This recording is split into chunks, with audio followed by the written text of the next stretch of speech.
Amados irmãos e irmãs, telespectadores do programa EBD Jovem, eu sou o pastor Fábio Henrique, da Assembleia de Deus em Mossoró, e estamos aqui para estudarmos juntos mais uma lição da Escola Bíblica Dominical deste trimestre. Na classe de jovens, estamos estudando a respeito das peregrinações do povo de Deus, do povo de Israel, no deserto, Peregrinações estas, eventos históricos estes, descritos e registrados aqui no livro de Números. E hoje, na lição de número 4, é uma lição que tem como título A Presença de Deus no Deserto. O texto do dia está em Números, capítulo 9, versículo 22, que diz assim: Ou, quando a nuvem sobre o tabernáculo se detinha 2 dias, ou 1 mês, ou 1 ano, ficando sobre ele, então os filhos de Israel se alojavam e não partiam, e alçando-se ela, partiam. E a síntese da nossa lição afirma o seguinte: a presença de Deus no meio do povo era a garantia de segurança, alegria e descanso, pois caminhar pelo deserto envolvia correr perigos dos mais diversos. Então, esta é a lição de hoje. Convidamos você a continuar conosco. O programa EBD Jovem está apenas começando.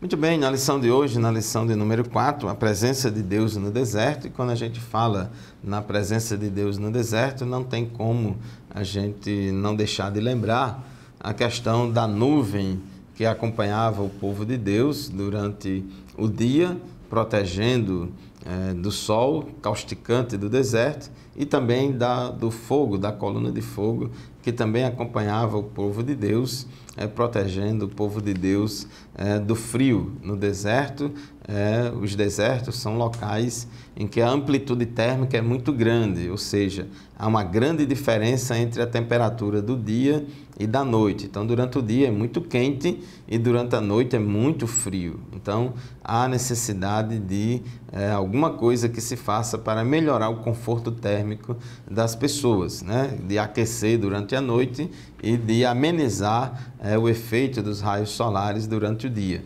E Deus fez isso com o seu povo, cuidou do seu povo, e aquela nuvem que acompanhava o povo era, além de trazer esse conforto térmico para o povo, também era um sinal visível da presença de Deus. Trazia muita confiança. Ao verem aquela nuvem de dia, ao verem aquela coluna de fogo à noite, o povo tinha mais confiança, mais certeza de que realmente Deus estava com eles. Então, no tópico 1 da nossa lição, a nuvem e a coluna de fogo. Então, quando o povo levantou o tabernáculo, construiu, preparou e levantou o tabernáculo, então a nuvem da presença do Senhor surgiu gloriosamente. É como um atestado de Deus, um carimbo de Deus, de que Deus estava presente ali no tabernáculo, estava presente no Santo dos Santos, estava presente no meio do seu povo. Então, em Números capítulo 9, versículo 15, diz assim o texto sagrado: No dia em que foi armado o tabernáculo, a tenda que guarda as tábuas da aliança, a nuvem o cobriu. Desde o entardecer até o amanhecer, a nuvem por cima do tabernáculo tinha a aparência de fogo. Então, eles levantaram o tabernáculo, e assim é que terminaram de armar o tabernáculo, que era um templo móvel, uma espécie de tenda, e Deus manifestou a sua presença visível através daquela nuvem que ficou ali do final da tarde, a nuvem da presença de Deus, como diz Números 9 e 15, a nuvem o cobriu desde o entardecer até o amanhecer, a nuvem por cima do tabernáculo tinha a aparência de fogo. Porque justamente à noite, essa nuvem com aparência de fogo clareava eles, que não tinha energia elétrica, evidentemente, naquela época. A nuvem com aparência de fogo clareava, e mostrava a presença de Deus, né? E a coluna de fogo à noite aquecia o povo no deserto. Então, assim Deus manifestava a sua presença no meio do seu povo, mostrando o seu cuidado. E esse processo perdurou continuamente durante os 40 anos que o povo esteve no deserto. Sempre Deus, durante o dia, aquela nuvem trazendo aquela sombra, aquela proteção UV, né, contra os raios solares, e à noite aquela nuvem na forma de fogo, na aparência de fogo, para aquecer e iluminar o caminho deles. Isso se cumpre, o que Deus disse a Abraão, Gênesis 28:15, eis que eu estou contigo, não te deixarei, não te abandonarei. Então Deus está sempre no meio do seu povo. Outra coisa importante, conforme o tópico 1.2 da nossa lição, é que aquela nuvem se movia de forma imprevisível. Era Deus que dizia a hora deles partirem na caminhada, era Deus que dizia a hora deles pararem, era Deus que dizia o local do acampamento. Então era um GPS celestial, uma bússola de Deus que fazia com que eles se orientassem no deserto. E onde quer que a nuvem de Deus parasse, o povo parava a caminhada e ali armava o acampamento, e a nuvem da presença de Deus pousava ali sobre o tabernáculo. Então, representados, o mover imprevisível dessa nuvem é representado nos deslocamentos da nuvem e da coluna de fogo. Era o referencial da presença de Deus, que permanecia no mesmo lugar um ano ou inexplicavelmente 2 dias, 1 mês. Então, outra coisa importante, não havia um fenômeno natural, previsível, perceptível para avisar o horário, a ocasião em que aquela nuvem parava ou seguia adiante. Então, era a confirmação, um sinal visível da presença de Deus no meio do seu povo, e quando aquela nuvem levantava, e era uma indicação de que o povo tinha que caminhar, tinha que desarmar o acampamento e continuar na caminhada. Quando a nuvem parava, o povo também parava. Então era uma obediência do povo. Deus estava treinando, conforme o tópico 1.3 da nossa lição, Deus estava treinando os israelitas para que eles, com alegria, aprendessem a obedecer ao Senhor. Então, o povo tinha que obedecer o sinal da nuvem, de parar onde ela parava e de continuar quando era para marchar adiante. E Deus estava ensinando a importância da obediência, que é essencial para o relacionamento nosso com Deus. Não somente no Antigo Testamento, como também no Novo Testamento. Deus quer de nós obediência. Primeiro livro de Samuel, capítulo 15, versículo 22, Samuel falou por causa de Saul, da desobediência de Saul. Então Samuel disse assim a Saul: acaso tem o Senhor tanto prazer em holocaustos e em sacrifícios, quanto em que se obedeça a sua palavra? A obediência é melhor do que o sacrifício, e a submissão é melhor do que a gordura de carneiros. Então Deus requer de nós obediência, é mais importante do que qualquer ritual, religioso. Então os que servem a Deus devem aprender a obedecer voluntariamente ao Senhor de todo o coração. O alfabeto do crente é obedecer. A obediência é um segredo, uma bússola, um mapa, e um caminho. Andar pela obediência é sinal de sabedoria, humildade, fé. Sempre produz os resultados da verdadeira prosperidade da vida. Mas aqueles desobedientes, aqueles que são rebeldes, que se rebelam contra a ordem do Senhor, eles não serão abençoados. Então, meu querido irmão, minha querida irmã, já concluindo esse tópico 1 da nossa lição, essa nuvem de dia e a coluna de fogo de noite era o sinal da presença de Deus, e à medida que a nuvem se movia ou parava, o povo também se movia ou parava em obediência ao sinal de Deus através daquela nuvem. Era o sinal da presença de Deus. E nós, como cristãos que fazemos parte da igreja, Jesus disse: eis que eu estou convosco todos os dias até a consumação dos séculos. Porque onde estiverem 2 ou 3 reunidos no meu nome, ali eu estarei no meio deles. Muito bem, vamos fazer a primeira pausa do nosso programa e já já voltaremos para estudar com vocês o tópico 2 da nossa lição. Fique conosco.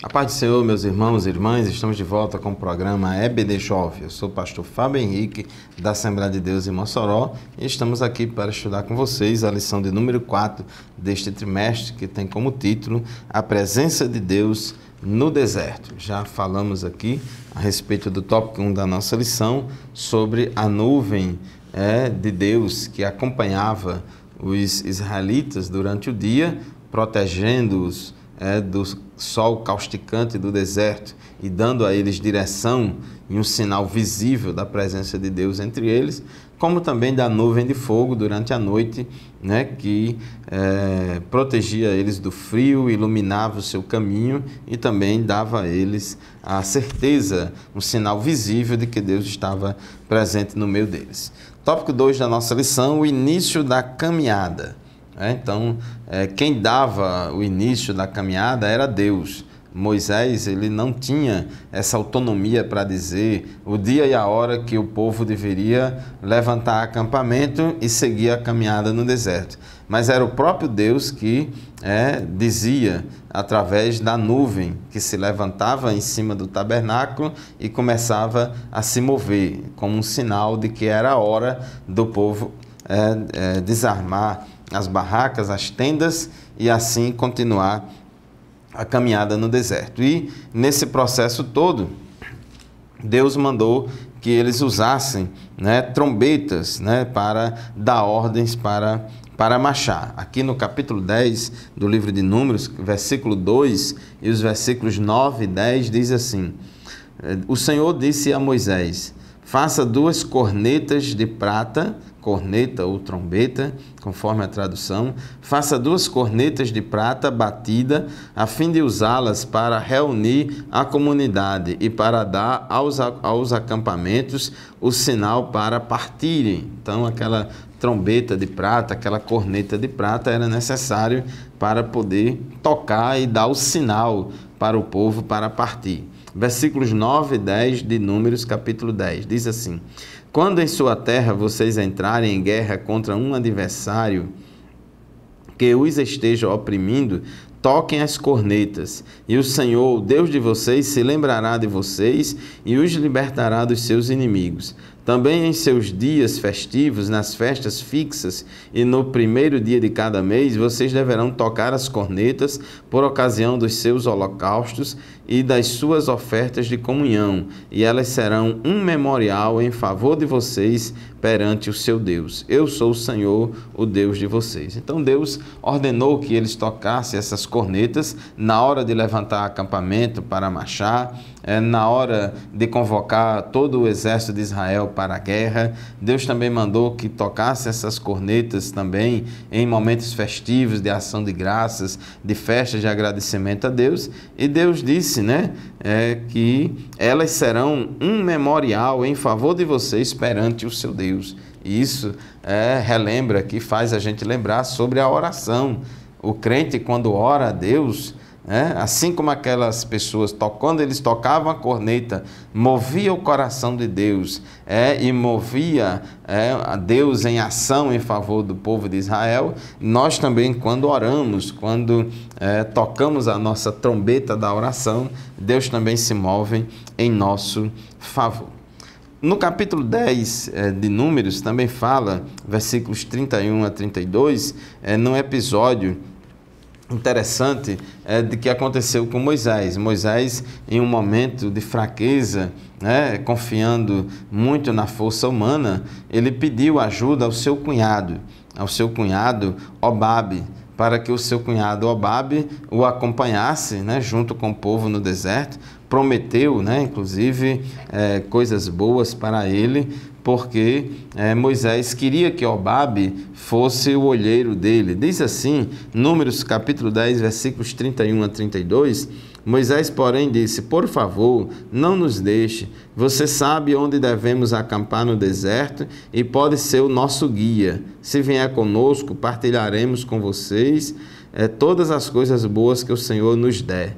Então, Moisés estava confiando muito nesse seu cunhado, que sabia o caminho, né, que sabia aquela região, aquela terra, né, e estava confiando muito no sinal do seu cunhado Hobabe para dizer onde tem que parar, como é que tem que caminhar, sendo que Deus já tinha dito a Moisés e ao povo, sendo que Deus já tinha revelado que é Deus quem guia o povo dele no deserto. É Deus que dá a ordem para caminhar, é Deus que dá a ordem para parar. Então foi um momento de fraqueza ali de Moisés, mas que Deus revelou. O cunhado dele, Hobabe, não aceitou, não foi com Moisés. E isso mostra que os líderes são de carne e osso, têm as suas fraquezas, os homens e mulheres de Deus, por mais virtudes que tenham, também às vezes tem momento de fraqueza. Tópico 2.3, o pecado da murmuração. Diz aqui, capítulo 11 de Números, versículo 1, aconteceu que o povo começou a queixar-se das suas dificuldades aos ouvidos do Senhor. Quando ele os ouvia, a sua ira acendeu-se e fogo da parte do Senhor queimou entre eles e consumiu algumas extremidades do acampamento. Então, o povo começou a murmurar, a se queixar das lutas, dos problemas, das dificuldades. E aquela murmuração não agradou a Deus. Deus ficou indignado com a murmuração daquele povo, porque a murmuração contra Deus é um pecado muito grande. A murmuração contra Deus é a pessoa não acreditar que Deus é justo. O murmurador, ele duvida da justiça de Deus, ele duvida da honestidade de Deus, ele está faltando fé. Além de faltar fé, além de não crer que Deus vai dar vitória, além de não crer que Deus vai abençoar, ele duvida da honestidade de Deus, duvida daquilo que Deus falou. Então, a murmuração é um pecado muito grande e foi um dos principais pecados do povo de Israel durante o deserto. E Deus também nos alerta para que também não caiamos nesse mesmo pecado. 1 aos Coríntios, capítulo 10, versículo 10, diz assim a Bíblia: e não se queixem como alguns deles se queixaram. Se queixar aqui é murmurar, murmuração é queixa, né? E não se queixe como alguns deles se queixaram e foram mortos pelo anjo destruidor. Então Paulo nos alerta, como cristãos também, não devemos ser murmuradores, não devemos viver se queixando da fé, se queixando das coisas de Deus, se queixando dos caminhos do Senhor, dizendo que não vale a pena ser crente, murmurando contra Deus, achando que Deus não quer saber da gente, achando que Deus não... onde é que está Deus que não nos livra de determinadas lutas? Então essa murmuração é um pecado, devemos ter cuidado. Então, meus queridos irmãos, concluímos assim o segundo bloco da nossa lição de hoje e vamos fazer mais um intervalo e já já retornaremos para estudar com vocês o terceiro e último tópico da nossa lição. Fique conosco e nos aguarde.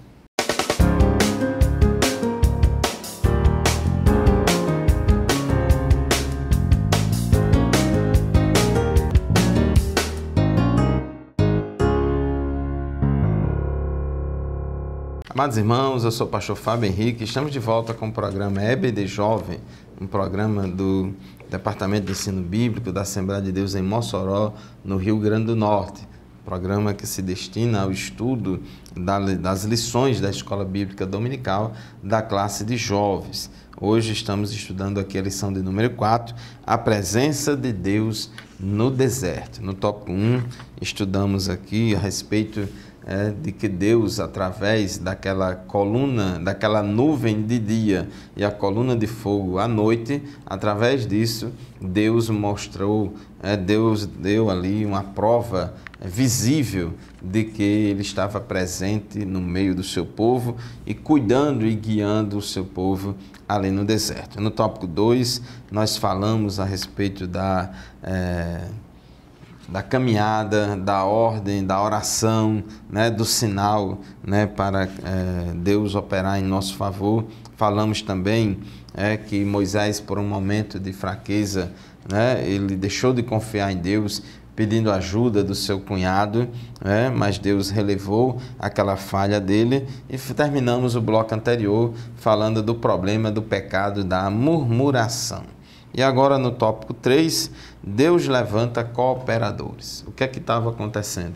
Moisés estava administrando e conduzindo e liderando um povo, uma grande nação, né, ali no deserto, e a carga estava muito pesada para Moisés. As atividades, os trabalhos estavam muito centralizados em Moisés, e Moisés não estava aguentando aquela carga. Moisés estava se esgotando, né? O povo começou a reclamar e Moisés já não estava aguentando. Então Moisés, ele orou a Deus, né? E ele disse assim, Números capítulo 11, versículos 14 e 15, diz assim, Moisés orando e falando com Deus, Moisés falou: não posso levar todo esse povo sozinho, essa responsabilidade é grande demais para mim. Se é assim que vais me tratar, mata-me agora mesmo. Se te agradas de mim, não me deixes ver a minha própria ruína. Então Moisés estava tão desesperado, tão sobrecarregado com as suas funções, liderando ali o povo de Israel, né, que ele disse: eu não posso levar a carga desse povo sozinho, essa responsabilidade é grande demais para mim, porque estava tudo centralizado nele. E ele disse: olha, se for para ser desse jeito, continuar assim, eu prefiro morrer, né? Então, diante dessa solicitação de Moisés, Deus disse a Moisés que ele levantasse e escolhesse dentre o povo lideranças, 70 líderes, para poder ajudar ele em dividir as cargas, dividir as funções, as atividades. Então, Deus orientou que Moisés montasse uma equipe de 70 auxiliares, pessoas que eram líderes nas suas tribos, nas suas famílias, para poder dividir as tarefas com Moisés. Isso é um modelo de liderança fundamental, de descentralização, de dividir as funções, dividir as atividades, porque todo líder de carne e osso tem as suas limitações e não pode fazer tudo sozinho, né? Então, precisa dividir as cargas, as atividades, as tarefas com outras pessoas. E assim aconteceu. Diz aqui, Números capítulo 11, versículos 16 e 17, diz assim o texto sagrado: e o Senhor disse a Moisés: reúna 70 autoridades de Israel, que você sabe que são líderes e supervisores entre o povo. Leve-os à tenda do encontro, para que estejam ali com você. Eu descerei e falarei com você, e tirarei do Espírito que está sobre você, e o porei sobre eles. Eles o ajudarão na árdua responsabilidade de conduzir o povo, de modo que você não tenha que assumir tudo sozinho. Então Deus, ele estabeleceu ali aquele modelo de liderança e disse: o mesmo Espírito que está sobre você, Moisés, eu vou dar do mesmo Espírito também para esses 70 anciãos, ou 70 líderes, né? Ou 70 autoridades do povo lá em Israel. Do mesmo jeito que eu tenho capacitado você para liderar o meu povo, eu vou também capacitar esses outros. Isso é uma lição muito importante para todos nós. E assim Moisés fez, e ali com essa descentralização das funções, das atividades, Moisés teve mais alívio, não se esgotou, não morreu, né, exercendo a sua função, não morreu por causa da sua função, de sobrecarga da sua função, e dividiu a tarefa com aqueles 70 anciãos do povo. Depois desse episódio, nós vemos aqui no capítulo 12 de Números, versículos 1 a 3, que apareceu uma insubmissão, uma rebeldia, uma insurreição, uma rebelião, não dos 70 anciãos, não dos 70 obreiros que ajudavam Moisés, mas dos próprios irmãos de Moisés, Miriam e Arão. Diz o texto de Números, capítulo 12, versículo 1 a 3, as seguintes palavras: Miriam e Arão começaram a criticar Moisés porque ele havia se casado com uma mulher etíope. Será que o Senhor tem falado apenas por meio de Moisés? Perguntaram. Também não tem ele falado por meio de nós? E o Senhor ouviu isso. Ora, Moisés era um homem muito paciente, mais do que qualquer outro que havia na terra. Então, Moisés e Arão, Miriam e Arão começaram a criticar Moisés porque Moisés tinha casado com uma mulher etíope, ou uma mulher cuxita, no hebraico literalmente diz cuxita, que era uma mulher negra lá da Etiópia. E Miriam e Arão criticou isso e tal, evidentemente que tinha determinações, de que os judeus deveriam casar apenas com judeus, os filhos de Abraão casar apenas com os filhos de Abraão, e essa mulher era de outro povo, de outra etnia, não era descendente de Abraão. Então, vamos dizer assim, realmente teve essa falha, mas Miriam e Arão foram muito pesados nas críticas, e eles fizeram não uma crítica construtiva, mas uma crítica destrutiva e querendo usar de autoridade para com Moisés e dizendo: será que o Senhor não tem falado apenas por meio de Moisés? Será que também não tem falado por meio de nós? Então, na verdade, Miriam e Arão queriam usurpar a autoridade e a liderança de Moisés perante o povo. Então, por causa dessa rebelião, Deus feriu a Miriam com a lepra, ela ficou leprosa e assim Deus castigou Miriam por causa dessa rebelião contra Moisés, porque quem se rebela contra os homens e mulheres de Deus, que Deus coloca à frente da obra, está se rebelando também contra Deus. E Deus disse, 1 Samuel, capítulo 15, versículo 23, Deus disse assim através do profeta Samuel: pois a rebeldia é como o pecado de feitiçaria, e a arrogância como o mal da idolatria. Então, isso é um pecado muito grave, quando alguém usa de rebeldia, de insurreição, de rebelião, está fazendo o papel do diabo, caindo na condenação do diabo. Portanto, meus queridos irmãos e irmãs, chegamos assim ao final de mais um programa Escola Bíblica, EBD Jovem, e encerramos esta lição de hoje muito rica, lição de número 4, a presença de Deus no deserto. Deus abençoe você, a sua família, vá à Escola Bíblica Dominical da sua congregação e nos acompanhe. Até a próxima aula, se Deus quiser. A paz do Senhor e até lá.